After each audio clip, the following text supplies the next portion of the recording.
Hi, I'm Kate Richburg, Director of Education here at beeducation.com, and today my cup runneth over with torches. You may have some questions. Why so many torches, Beeducation? Well, I'm going to tell you. All of these torches are terrific for different uses. They're all butane torches, and they all run off a simple butane canister that just comes right here into the bottom of the torch and fills it. Couldn't be easier.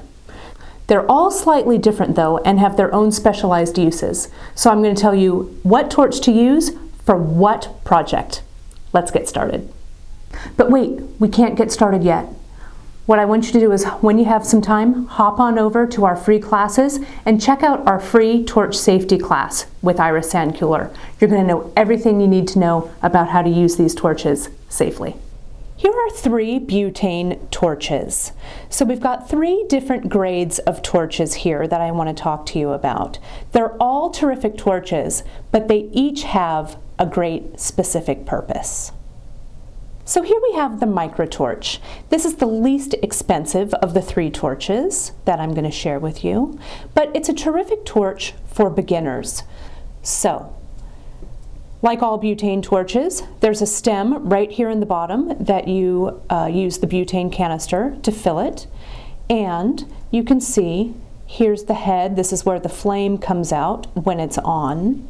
Now, this microtorch has a burning temperature of 2,370 degrees. So the flame on this torch is a little bit smaller.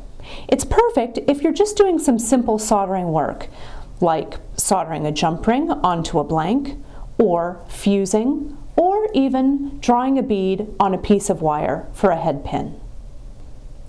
When you get the butane torch, as well as the microtorch that I just showed you, they do have a little stand that they sit in, but since I'm laying them down on the table here, I wanted them to lay nice and flat, so I've taken the bases off. You'll want to keep the bases on when you're using the torch, as well as you want to keep that torch standing upright and not laying down when you're using it.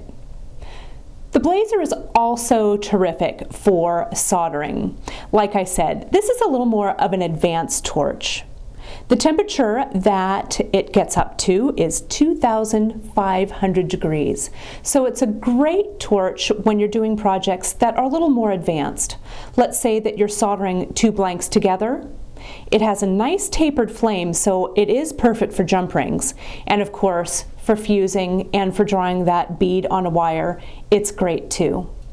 It's also, the majority of this torch is metal, so it's a really long-lasting torch.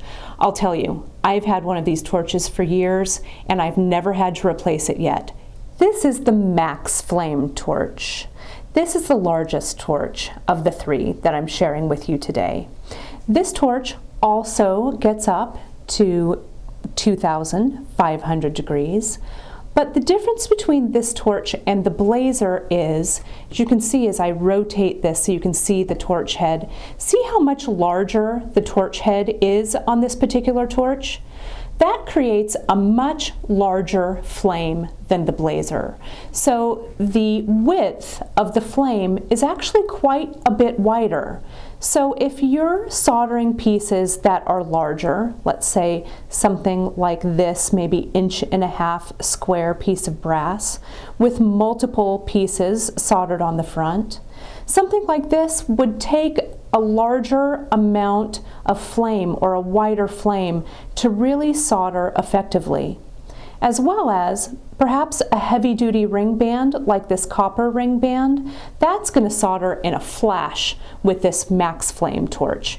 The blazer torch would work as well, but it's just going to take a little bit longer. You also may be wondering, hey, can I do smaller projects with this torch? And the answer is yes, you can. The flame actually does adjust really well on this torch from very, very long to pretty short. However, I prefer this for larger jobs and that smaller blazer or micro torch for smaller jobs.